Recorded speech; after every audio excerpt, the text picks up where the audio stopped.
Om Namo Bhagavate Vasudevaya.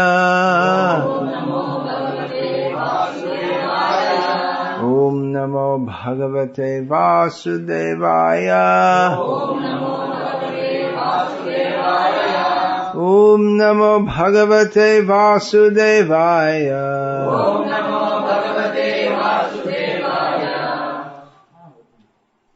There was, I was told there was some specific subject you wanted me to speak on. Most of them are congregations, so maybe how they can support the temple, how they can serve the temple. They are all living outside. Sometimes they find it difficult to advance in Krishna consciousness because of their family life. Yeah, common subject. People are working very hard in the modern age. Is it true even in a small town here, people are working very long hours?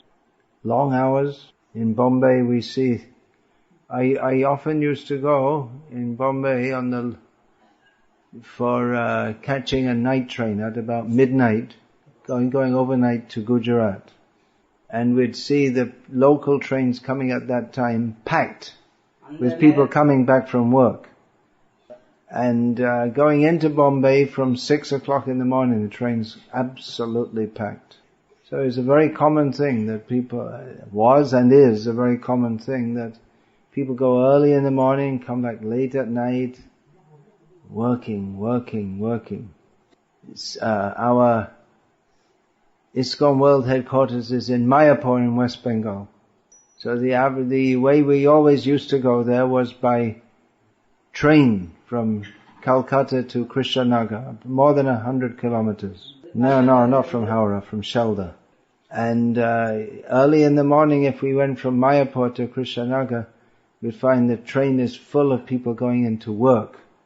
It's more than 100 kilometers every day, up, down. This is the condition in Kali Yuga. When I was at school, this was the 1960s and some 1970s, we were told that in the future machines will do all the work and humans will just have nothing to do. It's not true. India is especially meant for spiritual advancement, but it's become the same drudgery.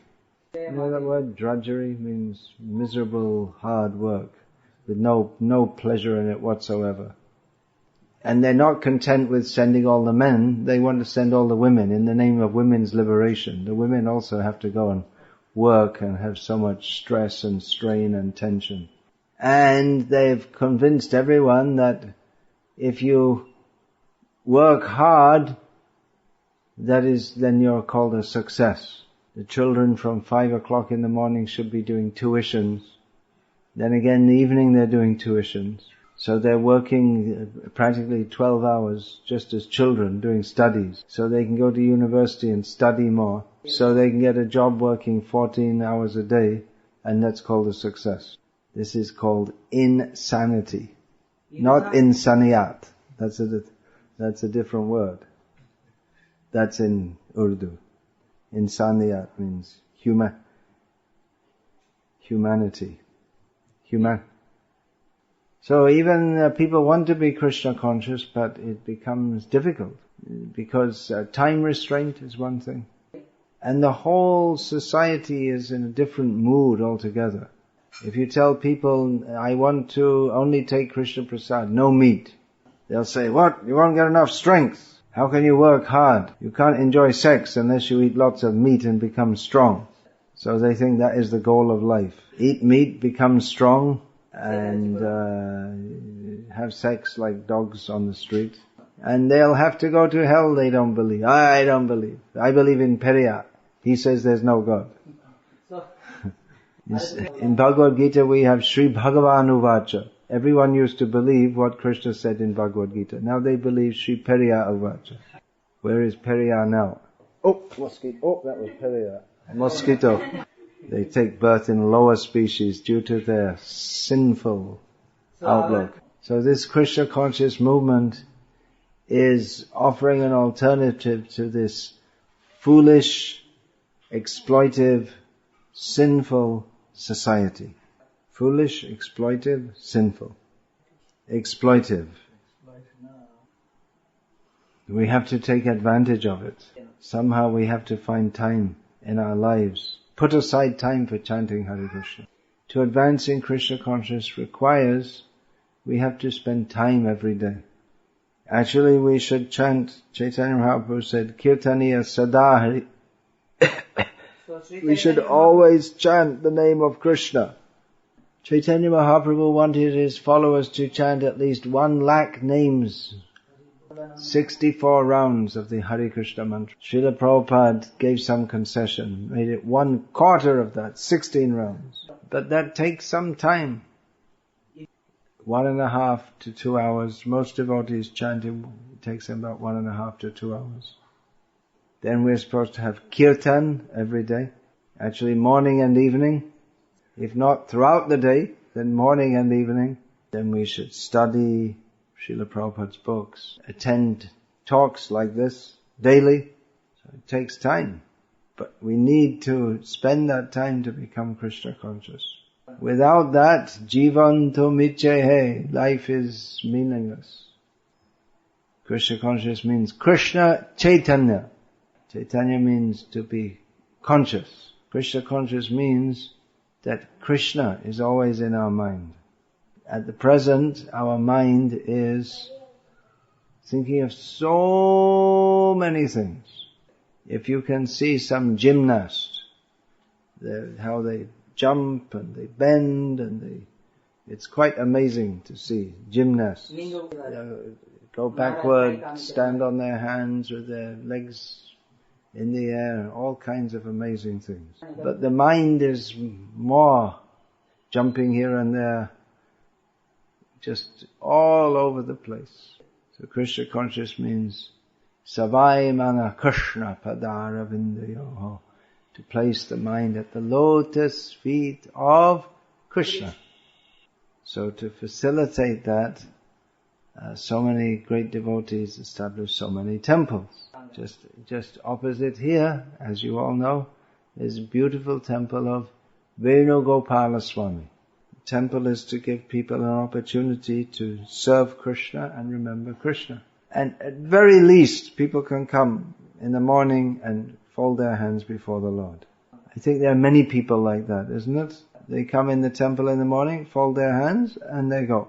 So that's good, they do that. But the perfection of Krishna consciousness is smartavya satatam Vishnoho, to always remember Vishnu. So the temple is to help us remember, either for a moment, but ultimately forever, all the time. Now most people, they'll go to the temple and they'll pray to the Lord for some benediction to help them go through the day. The temples of the International Society for Krishna Consciousness, founded by Srila Prabhupada, they are meant to instill in people a different level of Krishna consciousness. It's one thing to pray to the Lord to help us live our lives in this world. But the great acharyas, of course not only Srila Prabhupada, all great acharyas, they teach us na dhanam, na janam, na sundarim, kavitam va jagadish akame, mama jannani janmanishvare bhavatad bhakti rahaitu kitvai. You can get the translation. Did you say it all? Yeah, but say it in Tamil. You said it already? Okay. Of course this was spoken by Chaitanya. And then Mama Janmani, did you say the whole thing? Of course this verse was spoken by Sri Krishna Chaitanya Mahaprabhu. But we find the same sentiment in Srimad Bhagavatam, Mukunda Mala Stotram. It is the mood of pure devotion to Krishna. So the best advantage we can take of the temple is to take this education in pure devotional service. That requires us to take out some time in our busy lives. Often people say, well, I don't have time. But generally people have time for watching TV. You can remove your TV and bring in the Srimad Bhagavatam. Spend time every day with your family, chanting, doing kirtan, and imbibe this spirit that I am an eternal servant of Krishna. Philosophically, it's very easy to understand. I'm not this body. This body was born just a few years ago. In a few years it will die. Maybe in a few moments. This body is made of hydrogen, oxygen, nitrogen, carbon, so many chemicals. I am not chemicals. I am eternal spiritual being. I will continue to exist after this body inevitably dies. My eternal relationship is with Krishna. He is the master, I am the servant. I have to cultivate that consciousness. So this is very easy to understand on the theoretical level. You can all understand this, isn't it? But actually you may be surprised, there are some big scholars, big university scholars, or big Sanskrit scholars. They don't understand it. Even they can quote Bhagavad Gita, but they don't. They say, no, it's not Krishna. Krishna just represents something else. Because they're envious of Krishna. They cannot understand Krishna at all. In the modern age we're taught we should be fair and listen to different opinions. So okay, alright, if we listen to the opinion that in Bhagavad Gita, well, you could interpret it that it doesn't really, Krishna just represents something else. But then if you think about all the verses, no, it's not what it says. It's Krishna. It's Krishna is the Supreme Personality of Godhead. It's very clear from Bhagavad Gita. Aham sarvasya prabhavo matas sarvang pravartate. Everything comes from me. I'm the source of everything. The meaning is very clear. There's absolutely no need on any level to interpret it in any other way. It's just like, I can tell you, I came from Sri Lanka to India yesterday, which actually is a fact. So you could say to me, oh, I see. So, there was some representation of you by which you thought that you came from Sri Lanka to India, but actually you didn't. But there's no need to make such an interpretation. The matter is very clear. If I say I came from Sri Lanka to India yesterday, it's okay, it's easy to understand. You can just accept it. You don't have to try and think, well, maybe he's insane and he doesn't know how to express himself properly. So when Krishna says that he's the source of everything, it's very straightforward to understand. Arjuna says to Krishna, Param Brahma, Param Dhama, Pavitram, Paramam Bhavan, Purusham Shashvatam Divyam, Adi Devam Ajam Vibhum. You can translate that also. So you may say, well, Arjuna's getting a bit carried away here. He's getting a bit imaginative here. But then Arjuna says, Ahus Twang Rishayas Sarve. All the great rishis, they say this. It's not me. It's all the great rishis. About you. They say this about you. Some examples, Devarshi and Narada Stita. All the great rishis and Devarshi Narada. Some example, Asita, Devala, Vyas, Swayam Chaiva Bravishiva. And now you yourself are saying it directly to me. So it's a very easy thing to understand. And if we understand it, then what? Matasar paratarang aham sarvasya prabhavo matas sarvam pravartate iti matva bhajante mang buddha bhava samanvitaha. If we understand, if we accept that Krishna is the Supreme, He's the source of everything, then we dedicate our life fully in loving service to Him. Samarpanam. We had that word just now. Samarpanam. Yeah. The problem is that the whole world is going in the opposite direction. So we have to associate with devotees who can carry us and help us to go in the right direction. If we associate with devotees, everyone turn off their cell phone. This is ridiculous. It's a good idea to have a more spiritual ringtone also. Tell her that. Everyone please put off your cell phone now. And if you haven't already done so, please do so. And get a more spiritual ringtone also. So association with devotees, yeah, Mahantas te, what is that? Mahantas te samachit. How does that verse begin? Association. World is going opposite direction. Yeah, but I'm just trying to remember the first line of that verse. That aho vimuktes mahat sevam dwaram aho vimuktes tamo dwaram yoshitam sangi sangam. The door to liberation is open by associating with great personalities, by serving. Mahat sevam dwaram. And the door to hell is open by associating with worldly minded rascals who are simply interested in associating with women for worldly enjoyment. All these teachings are there in Srimad Bhagavatam, so you can read these books and put it into practice by associating with devotees. So much good instruction in Bhagavatam. It's a great mine of highly valuable spiritual jewels.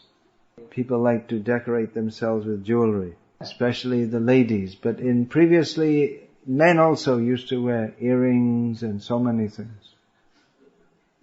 Nowadays they wear shorts or jeans or something like this. But you can decorate yourself with the jewels of spiritual knowledge of Srimad Bhagavatam. You can open any page and you'll find Vyasa's instructions, which are already completely perfect in all respects. And then for further decoration and elucidation, Srila Prabhupada's purports. Ayur harati vaipungsam udyan astam chayanaso tasyarte tat kshano nita utamashloka vartaya. Here's just one verse of 18,000. That by every rising and setting of the sun is taking away our span of life. Our life is going away. Tick, tick, tick, tick, tick, tick, tick. But the exception is someone who engages in hearing topics of Krishna. They become deathless. The exception is Hare Krishna.